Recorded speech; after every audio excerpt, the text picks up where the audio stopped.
Hello YouTube, this is Alpha White Wolf bringing you not only the latest Death Battle reaction, but also the 500th video on the channel. Turn down for what? So, today we have Aquaman versus Namor. Okay, so once again it's a Marvel versus DC.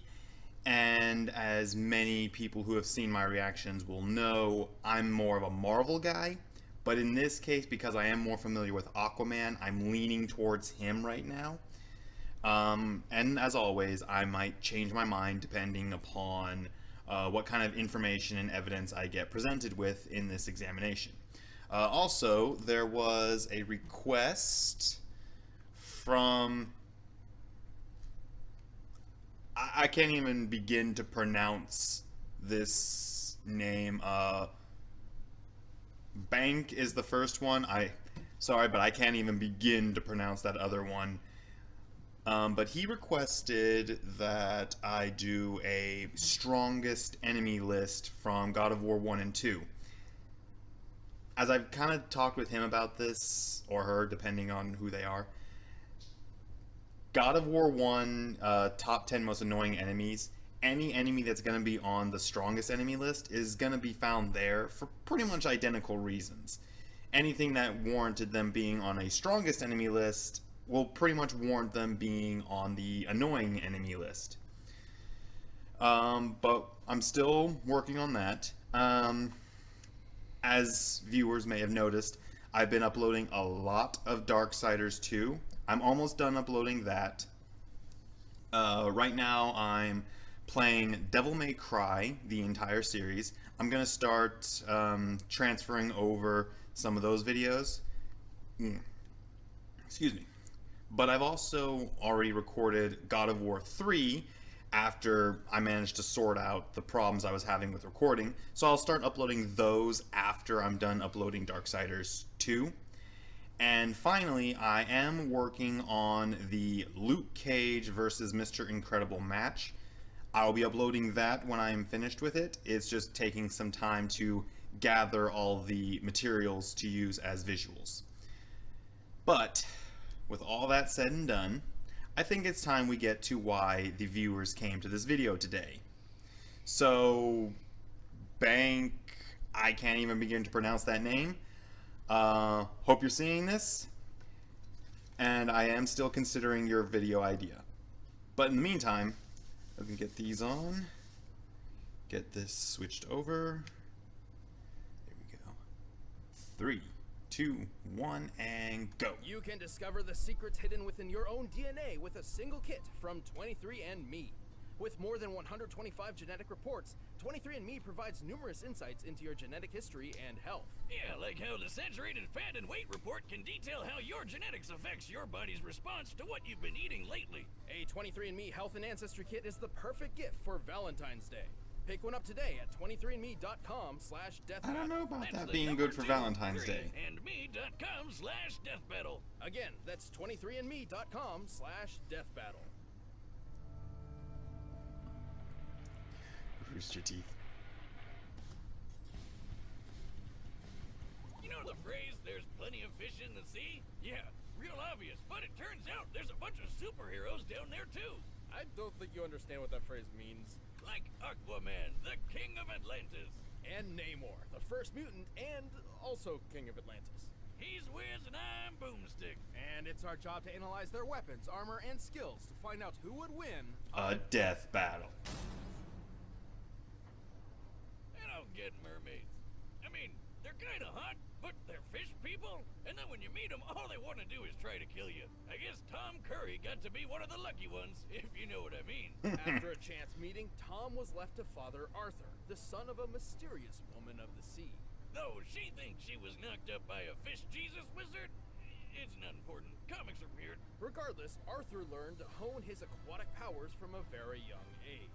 When Arthur was just 2 years old, poor Tom thought he had drowned when he was actually just playing with some fish while breathing underwater. Tom trained Arthur to master his powers until eventually his mother showed up with a heavy dose of truth. Arthur was the rightful king of the underwater city, Atlantis. I wish there And so, Arthur would Poor descend boomstick. the ocean depths to claim his birthright and maintain the peace between land and sea as the king, the superhero, Aquaman. Oh, are you one of the people who thinks that Aquaman is lame? Well, think again. He's super strong, super fast, and can chill deep underwater for as long as he wants. And no, he doesn't just talk to fish. He dominates their brains and forces them to bend to his will. Only if he has to. He prefers to telepathically communicate with them, and most sea life respects him enough to come to his aid. Except for piranhas, apparently, which ate off his friggin' hand. I know you're a hardcore badass, but make those fish bow to your kingly kingship, damn it. Not to worry, after a few gaudy hooks and a magic water hand, he got better. Arthur controls sea life by tapping into a worldwide phenomenon called the Clear. Kinda like the Force from Star Wars, but just in the ocean. Through the Clear, creatures he controls increase in strength. Some even become capable of breaking Green Lantern constructs. Also, Arthur's powers are not limited to just aquamarine life. He telepathically communicates with all sorts of animals and can even tap into the human mind. Wait, you're telling me he can mess with my brain too? Oh, get my hat whiz, the shiny one. Well, he has difficulty dominating more intelligent life. His octopus friend Topo is one such example of a being he cannot forcibly control. What's so impressive about that little guy? Oh, yeah, got it. And for humanoids, the most Aquaman can generally do is cause a headache or maybe a seizure. That doesn't make me feel much better. But while Aquaman has plenty of power on his own, he also draws from the mystical might of his most iconic weapon. The legendary Trident of Poseidon! And also the Trident of Neptune. Wait, isn't that the same god? Aren't they the same thing? Well, kind of. They both can control water, summon storms, create force fields, and unleash lightning. That one can teleport. Awesome. Do it. Disney World. You have to be in water. You think beer will work? Maybe? Jocelyn, get the kiddie pool and the keg. I'm going to Disney World. With added flight, hydrokinesis, earth manipulation, and more, Aquaman's trident was a perfect symbol to prove himself a mighty king. Literally, he's strong enough to push around oceanic plates, throw a submarine around with water magic, and lift this giant cruise ship. This ship appears big enough to compare to the world's largest cruise liner, the Symphony of the Seas, which weighs an incredible 228,000 tons. He's fast enough to keep up with Wonder Woman and swim around the whole planet in Wonder just Woman. an afternoon. Okay. Oh, and he even fought the ancient dead king of Atlantis, Atlan. This guy was so strong, he sank Atlantis centuries ago with one blow from his scepter, and Aquaman held back a repeat of the same attack with his bare hands. While there's no official size for DC's Atlantis, it is officially considered a continent. Therefore, it has to have a greater landmass than Greenland, the largest island in the world. This means Atlantis must consist of more than 836,000 square miles. To sink or destroy it, Atlan must have been outputting potential energy averaging more than 155 trillion tons of TNT. Damn, everyone's always making fun of Aquaman, but he's pretty badass. Well, he Yeah. does have one rather lame weakness. Oh, boy. He's essentially fueled by water. If he's away from water for too long, he'll start to dry out, lose his powers, and eventually die. He lives under the sea, he wears yellow, and he's absorbent? Whiz, I figured it out! Oh! No! He's not SpongeBob. Moving on. Well, Aqua King has found some ways to work around the water problem. He can hydrate himself with blood. God damn, that's hardcore. Even with his flaws, Aquaman is always pushing forward to protect his people. He may seem strange and silly, but he truly is a worthy king of Atlantis. Tell the surface dwellers to respect the sovereignty of my seas, or we'll return and finish what we've started. I can't get over that We all know competing and dealing with Wonder Woman. Princess, and they fall in love. Except this time, the fish people got to be wedding crashers and dragged the princess back to her secret home of Atlantis. Her dad was pretty pissed, but he got even more pissed when he found out that Daddy's girl had already been knocked up and popped out a brand new kind of superhero, Namor the Submariner. For favor of Atlantis is the Prince of the Deep. Unlike those strangely similar aquatic superhero DC would create 2 years later, Namor would grow up among his fellow Atlanteans from the start. As the Prince of the Ocean, he received an impressive royal education, along with a sizable distrust of humankind. Yeah, I'd have a problem with humans too if some of the first people I ever met were Nazis. As the rightful heir to the throne, it was Namor's duty to protect Atlantis. And with his mixed heritage, he had plenty of unique abilities to do so.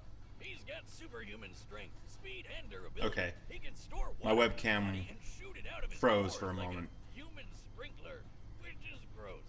Far more impressively, he can telepathically communicate with all types of marine life, including other Atlanteans. Who does that sound and can like? persuade them to follow his commands. Who does Whether that it be a sound like? squadron of armored sharks or a giant killer whale, the creatures of the sea follow the first mutant's lead. Did you say mutant? Yes, technically Namor is a three-way hybrid of human, Atlantean, and mutant genes. Unlike other Atlanteans, he possesses the mutant power of flight. Oh, is that why he's got those tiny little wings on his feet? I always thought those were like little rudders. Nope, he flies with them. Wow, that is dumb. Namor can also mimic the abilities of marine life, sensing lateral lines like fish or absorbing and discharging shocks like an electric eel. And for even more power, he wields his legendary trident. Alright, how many tridents does this guy have? Let me guess. 4? Just one, the Trident of Neptune. But I thought the other guy had a trident of Neptune. Oh! I think I just figured out why Aquaman had 2 different tridents. There you go. Well, this trident's got a bunch of cool magic powers. It can control water, shoot lasers, turn people invisible, and if Namor needs some backup, he can animate objects and his surroundings to create living beings to fight alongside him. And that's not even the only magic doohickey Namor has. He can use the Horn of Proteus to summon sea monsters like Giganto, which is a super whale with arms. Look out, birds with arms, I'm starting a new subreddit. The Giganto is strong enough to withstand the blast of an atomic bomb, and yet it still pales in comparison to Namor's own strength. No kidding! The Submariner is strong enough to match the savage, incredible Hulk, who's lifted 150 billion tons of rock for over a minute. If that's not good enough for you, how about the time Namor held up a whole frigging island all by himself?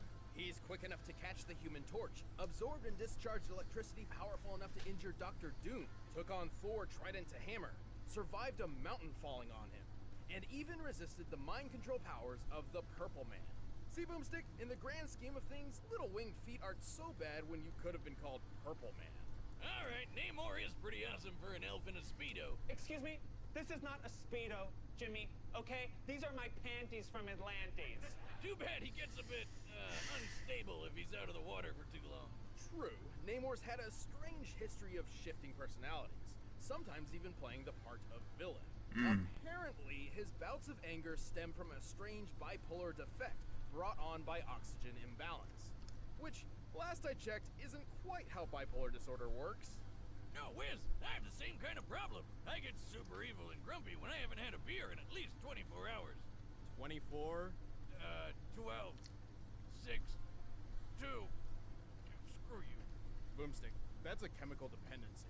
Ah, just like my personal hero, Bane. You're missing the point. Oh, you think the point is your ally, but you merely adopted the point. I was born in it, molded. How about that point?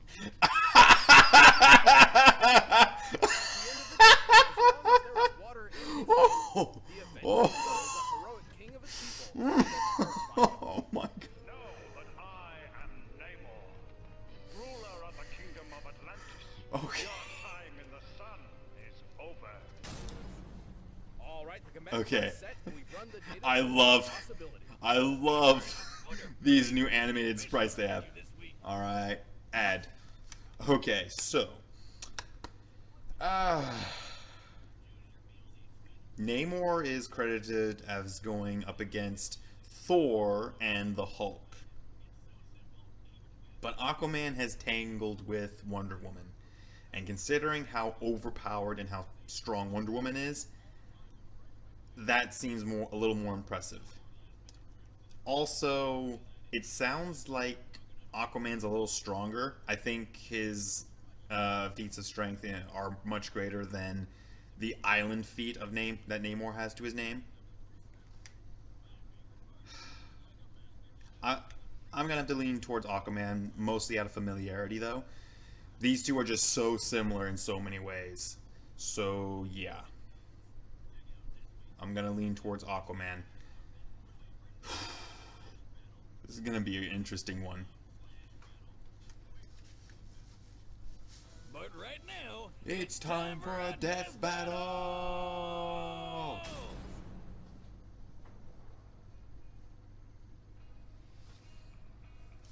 Look out below! You dare splash the Prince of Blood? Plenty of space around the pool, Spock. Did he just call him Spock?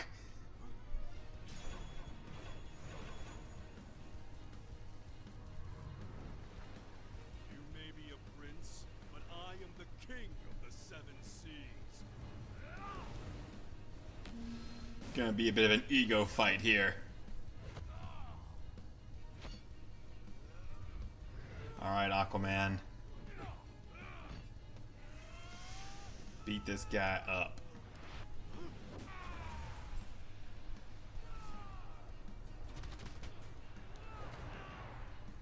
Another thing to think about, Namor seems a bit more unstable, unhinged.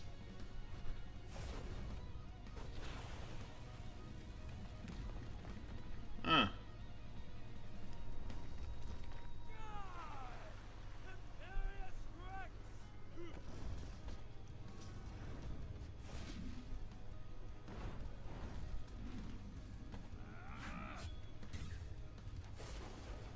I will not submit!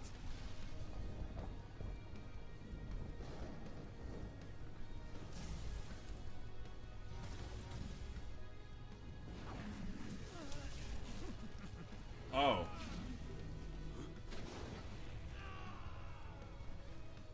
Kami house in the back. Everyone has their place. That's just how things are. You should understand yours.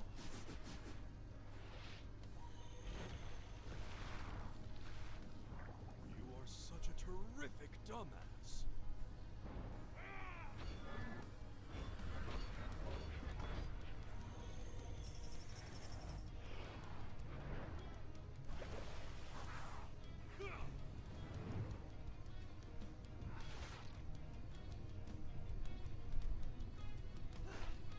Down to the depths. Let's see whose power truly controls the sea, shall we? I dig it.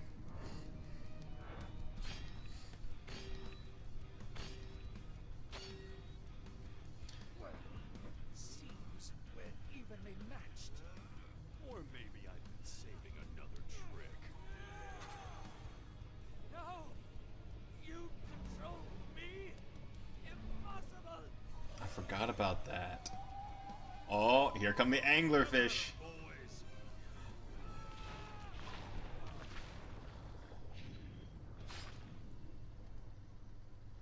dinner's on the king tonight. Ouch. KO!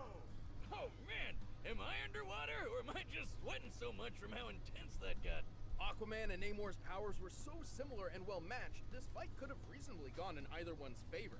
In fact, neither had many powers that the other did not possess in some way. Like how Namor had his mutant wing feet, but Aquaman's magic trident could let him fly too. Still, That's while Namor right. could certainly have won this in some circumstances, Aquaman had the potential he needed to take the victory more times than not. Namor could match Savage Hulk, who held up 150 billion tons. But remember, Aquaman stopped Atlan's continent-crushing attack, which had a potential energy over 150 trillion tons of TNT. Not exactly a one-to-one comparison, but consider Namor's own similar feat, keeping the island Utopia from falling. We can estimate the island's size and weight using this panel, coming to a little over 178,000 tons. Considering the weight applied as force through the pillar Namor was pushing up, this means the potential energy exerted onto Namor would only be 1,425 tons of TNT. The energy Aquaman stopped was 109 billion times greater. Sure, Namor was fast enough to easily catch up to the Human Torch, who flies over 140 miles per hour on a normal day, and sometimes even thousands of times the speed of sound. But Aquaman has routinely kept pace with Wonder Woman, who has been frequently shown to move thousands of times the speed of light. Yeah, but none of that strength and speed would matter if the Submariner just ordered a bunch of sharks to eat him first, right? Namor could command sea life, sure, but Aquaman could directly dominate their minds and force them to act on his will. And while Namor can telepathically communicate with other Atlanteans, he could not create hemorrhages or seizures like Aquaman could. Though Namor could certainly resist these mental attacks, similar to how he survived the Purple Man, this is still solid evidence that Aquaman's telepathy was more powerful. Oh, and don't forget, Aqua King can make his underwater buddies physically stronger with the clear, while Namor was stuck commanding plain old everyday fish. Overall, while their extremely similar powers were so closely matched, Aquaman had the edge in just enough of them to prove himself the strongest king of the sea. Aquaman could see victory, but at least Namor tried it. The winner is Aquaman. Okay, who's next? Hey, I'm thanks for happy I was watching right the about first that. episode of season 6. If you want the battle music for yourself, click the link below. Want a new show to watch? Check out Genlock. It's crazy. It's got Max anime, awesomeness, Michael B. Jordan, and somehow I made it into voice character. Click the box.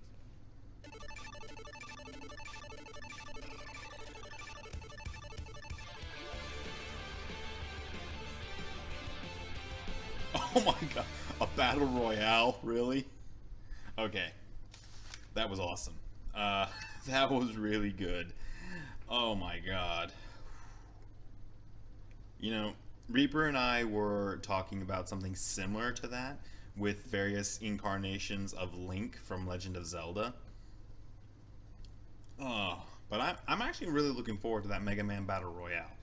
So, I'm happy Aquaman won. As I've said, I'm more of a Marvel fan, but I am more familiar with Aquaman than Namor, so I'm happy he won. I really don't think there's much more to say now. I'm gonna go ahead and upload this, start the last few uploads for Darksiders 2, then start uploading God of War 3.